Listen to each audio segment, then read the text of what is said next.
Assalamualaikum warahmatullahi wabarakatuh dan salam sejahtera. Hari ini kita akan belajar bab 2, Kebangkitan Nasionalisme, tingkatan 4 KSSM. Di bawah tajuk kecilnya, Perkembangan Nasionalisme di Asia. Sebelum cikgu mengajar, cikgu nak minta semua guru dan pelajar-pelajar untuk subscribe video cikgu ni agar cikgu boleh menambah lagi tajuk-tajuk yang lain. Okey, perkembangan nasionalisme di Asia ada 4 perkara yang akan dipelajari. Yang pertama, nasionalisme di India. Yang kedua, nasionalisme di China. Yang ketiga, nasionalisme Empire Osmaniyah dan Mesir. Dan yang keempat, nasionalisme di Jepun. Okey, kita lihat nasionalisme di India dahulu. Nasionalisme di India merupakan reaksi penduduk tempatan terhadap dasar imperialisme British. Ingat, India dijajah oleh siapa? British. Jadi dia merupakan reaksi penduduk tempatan terhadap dasar-dasar yang diperkenalkan oleh penjajahnya, iaitu British. Perkembangan nasionalisme di India boleh dibahagikan kepada 2 tahap. Tahap yang pertama pada abad ke-19, kebangkitan nasionalisme lebih kepada faktor sosio-agama dan perkembangan pendidikan barat. Dan tahap kedua pula pada abad ke-20, kebangkitan nasionalisme lebih bersifat radikal ataupun bermaksud keras. Okey, kita lihat tahap pertama dulu. Yang pertama, bersifat sosio-agama. Ada 2 gerakan. Yang pertama, gerakan Dahagi di India 1857. Iaitu pemberontakan dilancarkan oleh golongan sepoi, iaitu askar upahan British berbangsa India. Apa maksud sepoi? Mereka adalah askar upahan. Mereka dapat duit daripada British, tetapi mereka berbangsa India. Itu maksud sepoi. Golongan sepoi ini melancarkan pemberontakan kerana ancaman pengaruh British terhadap adat budaya dan agama masyarakat tempatan. Ya, British ni mengancam agama dan budaya. Sebab tu golongan sepoi ini melancarkan pemberontakan. Dahagi di India menjadi titik tolak kepada perkembangan nasionalisme yang lain di negara India. Dahagi India ni adalah pemberontakan yang pertama terhadap British. Okey, yang kedua, pertubuhan Brahmo Samaj dan juga Arya Samaj ditubuhkan. Tujuannya adalah untuk melahirkan rasa cinta kepada budaya tempatan, kesan daripada pengaruh budaya barat. Ya, disebabkan pengaruh budaya barat, jadi Arya Samaj dengan Brahmo Samaj diwujudkan untuk melahirkan cinta kembali kepada budaya tempatan. Okey, tengok faktor yang kedua di bawah tahap pertama, iaitu pendidikan barat. Golongan yang mendapat pendidikan barat dikenali sebagai golongan intelektual.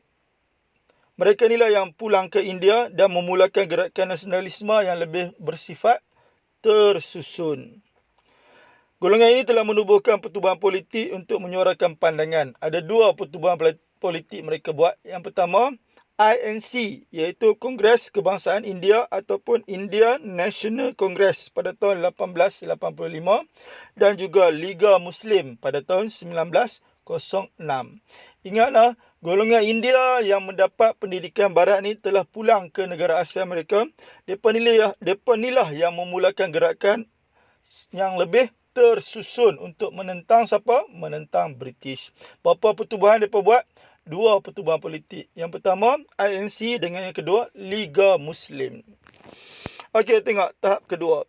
Tahap kedua lebih bersifat keras atau radikal. Yang pertama, Bal Gandhar Tilak dan Bipin Chandrapal ditubuhkan untuk menentang British secara militan, iaitu secara ketenteraan. Yang kedua, Mahatma Gandhi memimpin INC dengan menjalankan 2 dasar. Yang kedua, tidak bekerjasama dengan British. Dan yang kedua, menjadikan Satyagraha, iaitu berpegang teguh kepada kebenaran, sebagai asas untuk menentang British. Jadi ada berapa dasar Mahatma Gandhi dalam INC? Ada 2 dasar. Yang pertama, tidak bekerjasama dengan British. Dan yang kedua, menjadikan Satyagraha, iaitu berpegang teguh kepada kebenaran, sebagai asas untuk menentang British. Kemudiannya ANC di bawah pimpinan Mahatma Gandhi telah bekerjasama dengan Liga Muslim untuk membentuk satu jawatan kuasa bagi merangka pembahagian India, iaitu membentuk Pakistan dengan negara India.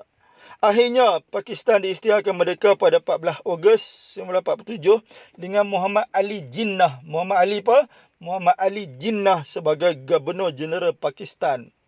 Manakala India diisytiharkan merdeka pada 15 Ogos 1947 dengan Jawaharlal Nehru dilantik PM pertama di India, iaitu Perdana Menteri pertama di India. Jadi, kita ulang kaji sedikit untuk nasionalisme di India. Ulang kaji sekali lagi. Nasionalisme di India ada berapa tahap? Ada 2 tahap semuanya. Tahap pertama dengan tahap kedua. Tahap pertama lebih kepada faktor apa? Faktor sosio-agama, iaitu kebudayaan dengan agama di India. Dan yang kedua, faktor pendidikan barat. Tahap kedua pula lebih bersifat radikal ataupun keras. Waktu ni yang paling penting kena ingat dipimpin oleh siapa? Mahatma Gandhi. Ada berapa dasar dia buat? Ada 2 dasar. Dasar yang pertama tidak bekerjasama dengan British. Dan yang kedua, menggunakan Satyagraha, iaitu berpegang pada kebenaran untuk menentang British. Kemudiannya bekerjasama dengan Liga Muslim. ANC bekerjasama dengan Liga Muslim membentuk jawatan kuasa pembahagian India, iaitu Pakistan dengan negara India. Okey, manakala yang tahap pertama tadi, untuk sosio-agama ni ada 2 juga. Yang pertama, dahagi di India oleh golongan Sepoy kerana ancaman British terhadap agama dan budaya. Dan yang kedua adalah Arya Samaj dengan Brahmo Samaj, melahirkan rasa cinta kepada budaya India kerana pengaruh budaya daripada Barat. Manakala pendidikan Barat ni telah mewujudkan 2 pertubuhan politik, iaitu ANC dengan Liga Muslim. Mereka ni adalah golongan yang belajar di negara Barat dan balik memimpin gerakan nasionalisme secara lebih tersusun. Okey, tengok apa formula untuk nasionalisme di India, iaitu sup ayam dididih keras. Sup ayam tu merujuk pada sosio-agama. Sup ejaan bermula pada huruf S, sama juga sup sosio-agama. Ayam, dua-duanya ejaan bermula daripada huruf A. Jadi ayam, agama. Sup ayam merujuk pada sosio-agama. Dididih merujuk pada pendidikan. Pendidikan berasal daripada perkataan didik. Jadi sama dengan didih. Persamaan pada huruf DI. Dididih, pendidikan. Keras merujuk pada keras juga. Jadi formula nasionalisme di India ialah sup ayam dididih keras. Ada berapa tahap gerakan nasionalisme di India? Ada 2 tahap. Tahap pertama dengan tahap kedua. Tahap pertama bersifat sosio-agama dengan pendidikan barat. Dan tahap kedua bersifat keras. Okey, kita lihat seterusnya. Nasionalisme di China. Ianya bertujuan untuk mengukuhkan peradaban China daripada ancaman penguasaan politik dan ekonomi oleh kuasa asing. Yang pertama, kuasa asing menguasai 2 perkara, politik dengan ekonomi. Tengok gerakan perintangan terhadap dinasti Manchu ataupun kerajaan Manchuria. Kerana menganggap Manchuria ni adalah orang luar dan mereka kehilangan mandat untuk memerintah. Dan kerajaan Manchuria juga gagal menghalang kemasukan pengaruh daripada Barat. Gerakan yang kedua iaitu gerakan bercorak anti-Barat kerana menantang campur tangan kuasa Barat di China. Dan yang ketiga, gerakan dipimpin oleh Dr. Sun Yat-sen. Beliau ni telah mengemukakan 3 prinsip rakyat sebagai ideologi perjuangan, iaitu prinsip yang pertama nasionalisme, yang kedua demokrasi dan yang ketiga kebajikan sosial. Dia punya formula untuk 3 prinsip rakyat ialah nasi dema ke. Nasi tu merujuk pada nasionalisme, persamaan pada 4 huruf awal. Dema tu merujuk pada demokrasi, persamaan pada huruf DEM. Dema ni adalah bahasa Perak. Apa maksud dema? Kamu. Dan last sekali ke merujuk pada kebajikan, persamaan pada huruf KI di depan.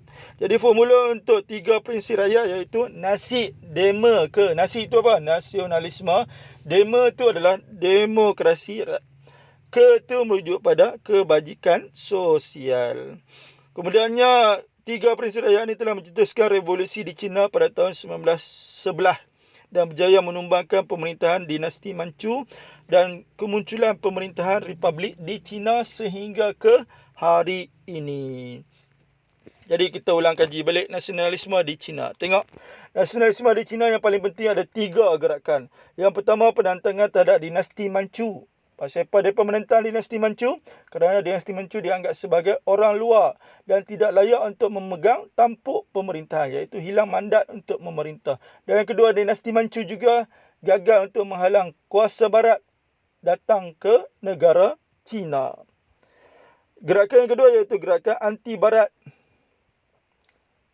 iaitu tidak mahu golongan barat masuk dan campur tangan ke dalam negara China. Dan yang ketiga, gerakan dipimpin oleh Dr. Sun Yat-sen.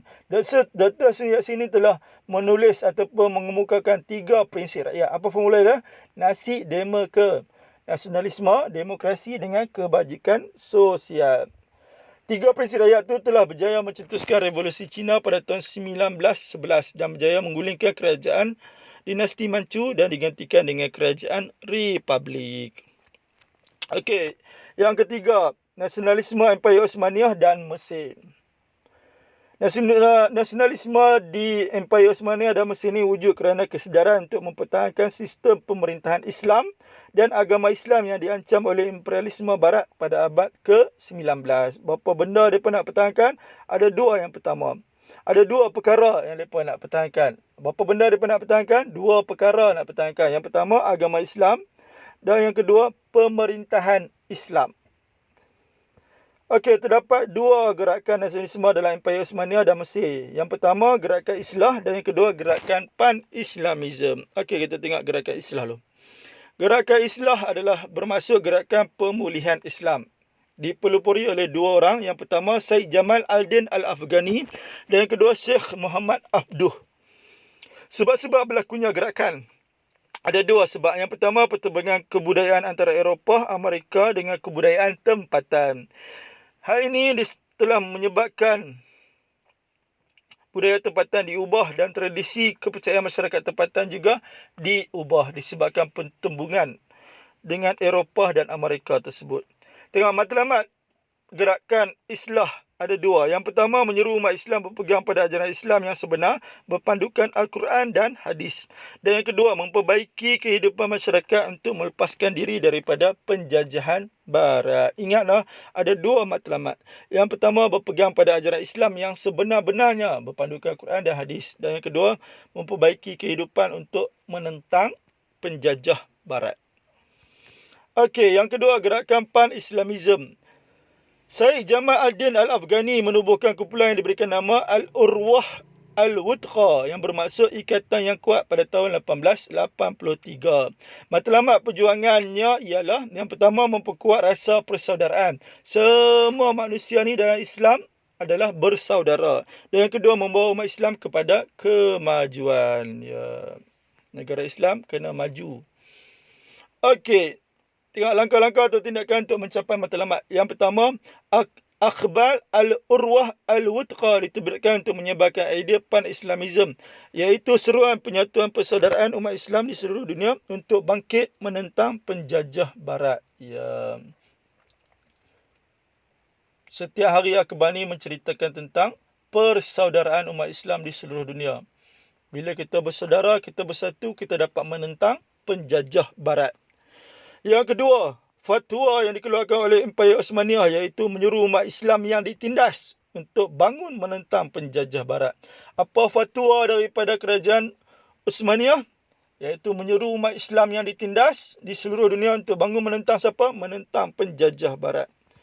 Kemudiannya, Khalifah Abdul Hamid II, iaitu pemerintah Empayar Osmaniyah, telah menggerakkan idea Pan-Islamism dan mendapat sokongan umat Islam di seluruh dunia, termasuk dari mana? Dari tanah Melayu.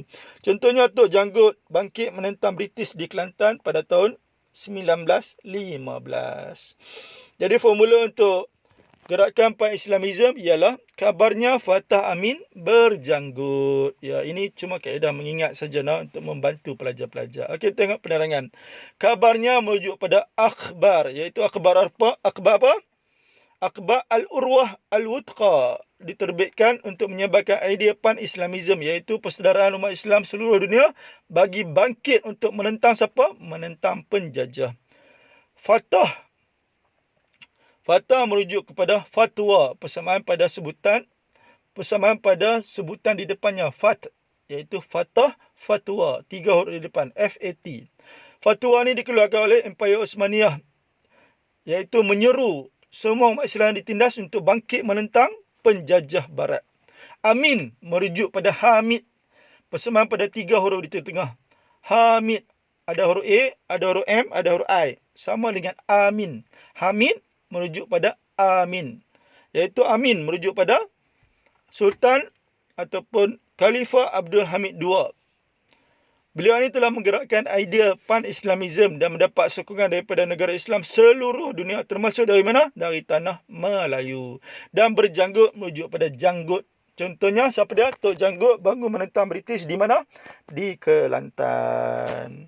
Jadi formula untuk gerakan pan-Islamism ialah kabarnya Fatah Amin berjanggut. Kabarnya itu merujuk pada akhbar Al-Urwah Al-Wuthqa, diterbitkan untuk menyebarkan idea pan-Islamism. Fatah merujuk pada fatwa Osmaniyah, iaitu semua rakyat yang ditindas bangun menentang penjajah. Amin merujuk pada Sultan Abdul Hamid. Beliau ni yang menyebarkan idea pan-Islamism dan mendapat sokongan daripada mana? Seluruh dunia Islam, termasuk tanah Melayu. Berjanggut adalah Tok Janggut menentang British di Kelantan.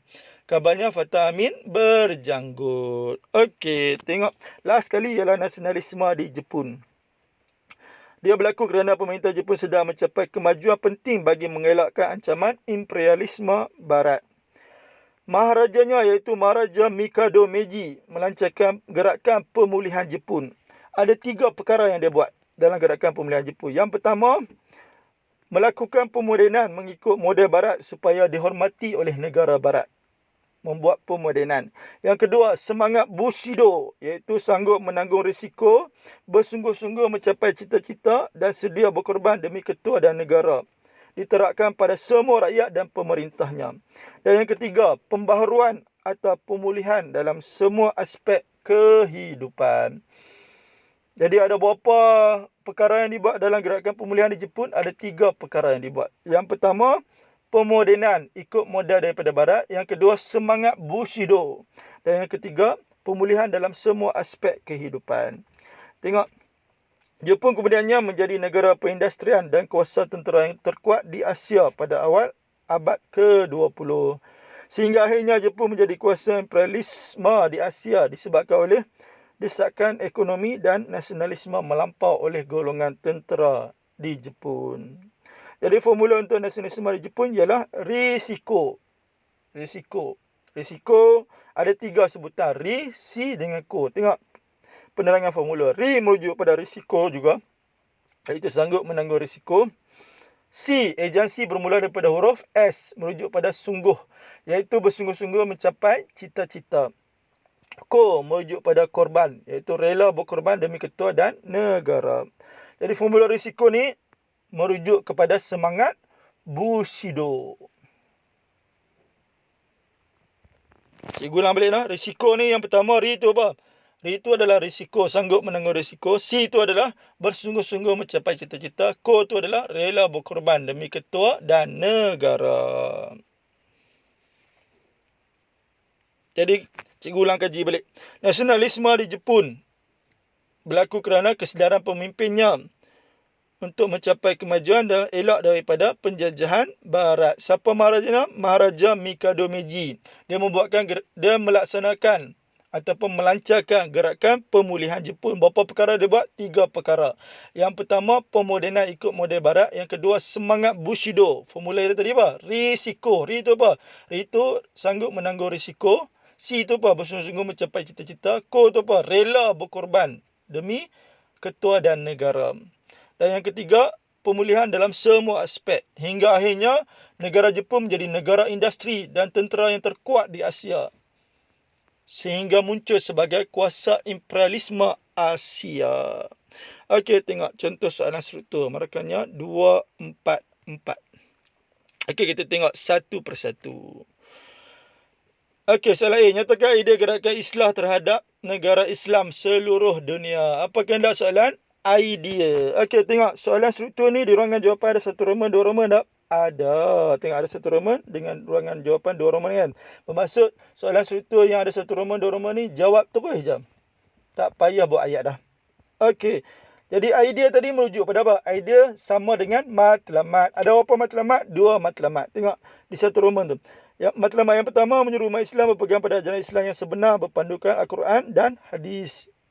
Dan yang kedua, memperbaiki kehidupan masyarakat untuk melepaskan diri daripada penjajahan. Jadi ada berapa matlamat? 2 matlamat. Jawab terus lah. Pasal apa kena jawab terus soalan struktur ni? Sebab di ruangan jawapan ada satu roman dengan 2 roman. Pandainya. Okey.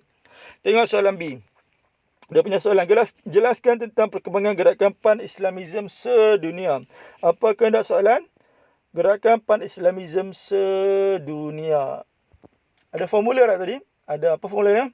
Kabarnya Fatah Amin berjanggut. Pandainya. Ingat lagi formula. Macam tu baru boleh dapat A tambah.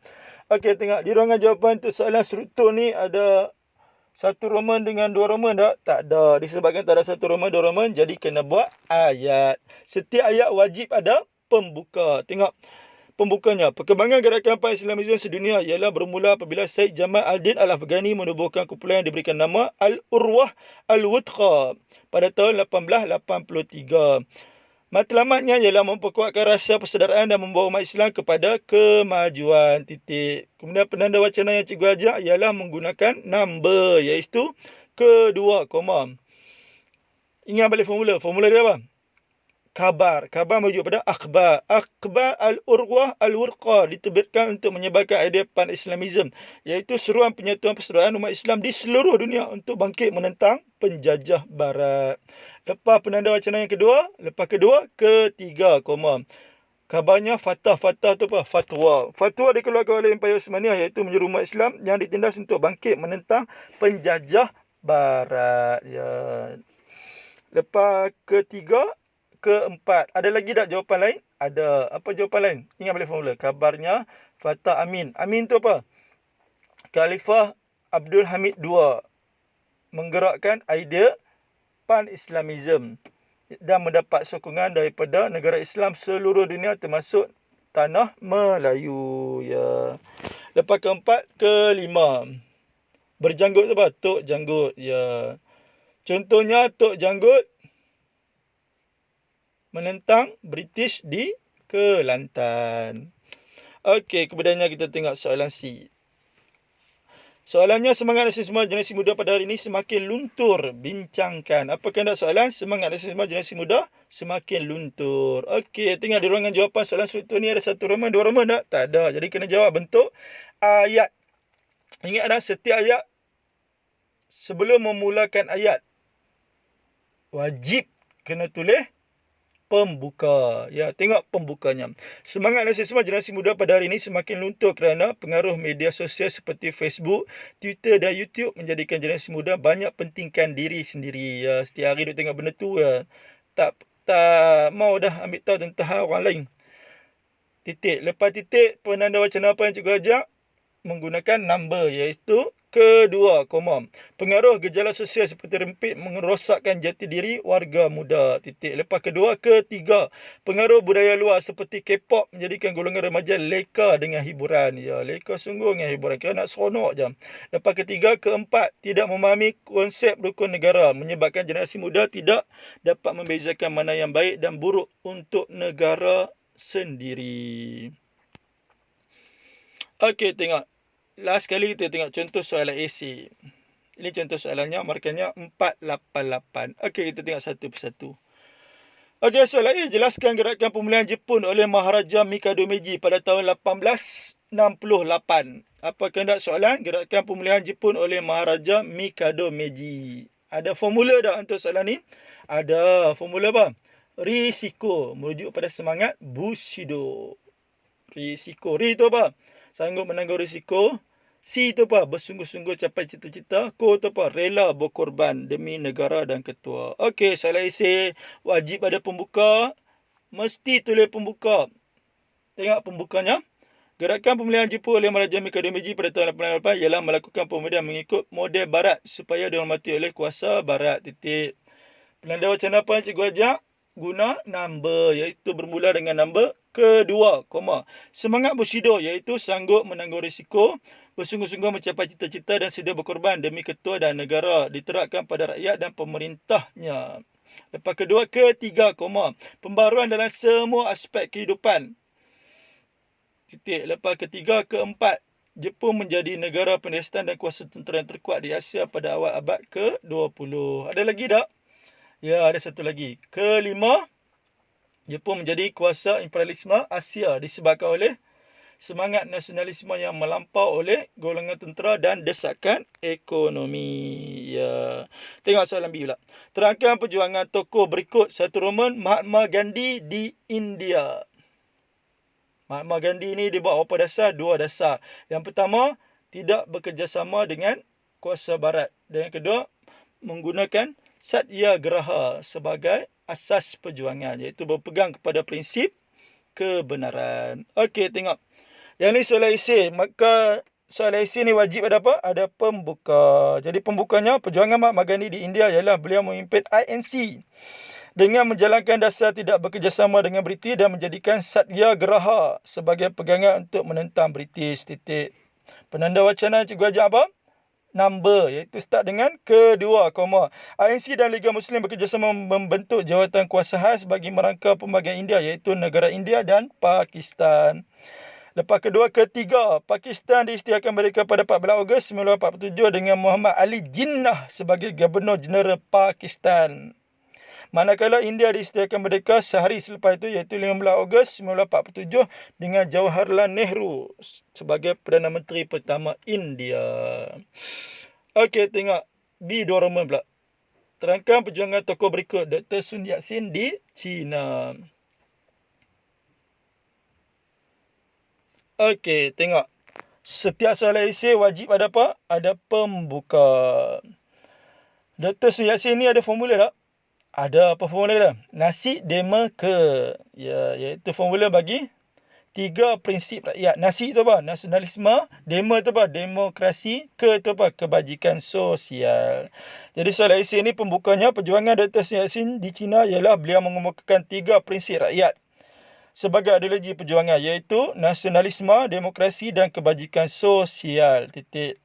Lepas titik, penanda wacana apa cikgu ajak? Guna number, iaitu kedua, koma, mencetuskan revolusi Cina pada tahun 1911 yang berjaya menumbangkan pemerintahan dinasti Manchu dan mewujudkan pemerintahan republik di negara Cina. Okey, last sekali tengok soalan C. Sejauh manakah semangat nasionalisme dapat mengekalkan kemerdekaan negara? Apa kehendak soalan? Semangat nasionalisme dapat mengekalkan kemerdekaan. Okey, seperti biasa soalan esei wajib ada apa? Ada pembuka. Tengok dia punya pembuka. Semangat nasionalisme dapat mengekalkan kemerdekaan negara ialah wujud perasaan cinta yang mendalam kepada negara. Hal ini agar dapat berkorban kepada negara. Contohnya menentang pengganas di Lahad Datu. Kesannya negara menjadi aman. Dekat soalan kebat ni 4 perkara cikgu ajaklah. Tolong ingat elok. Yang pertama ada isi. Yang kedua ada huraian. Huraian bermula perkataan hal ini. Hal ini agar boleh, hal ini dapat boleh, hal ini kerana pun boleh. Yang penting huraian dia hal ini. Yang ketiga adalah contoh. Contoh bermula contohnya. Dan yang keempat adalah kesan. Iaitu bermula dengan perkataan kesannya. Okey, tengok. Nak masuk isi yang kedua. Penanda wacana cikgu ajar adalah number, iaitu ayatnya kedua, koma. Kedua, mempunyai semangat untuk menambah ilmu dan kemahiran. Contohnya, ilmu dalam bidang sains dan teknologi. Hal ini agar negara dapat bersaing di peringkat antarabangsa. Kesannya negara menjadi maju menjelang tahun 2050. Lepas kedua, ketiga. Isi ketiga, lahirnya masyarakat yang taat pada pemerintah.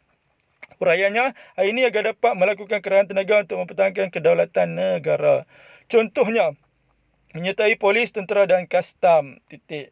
Dan sekali kesannya, negara menjadi selamat dari ancaman penjajahan. Okey, hanya sekadar itu saja daripada cikgu. Kita jumpa lagi dalam kelas sejarah seterusnya. Permintaan cikgu yang terakhir, tolong subscribe video cikgu ni agar cikgu boleh menambah lagi tajuk-tajuk yang lain. Sekian, wabillahi taufiq hidayah. Assalamualaikum warahmatullahi wabarakatuh.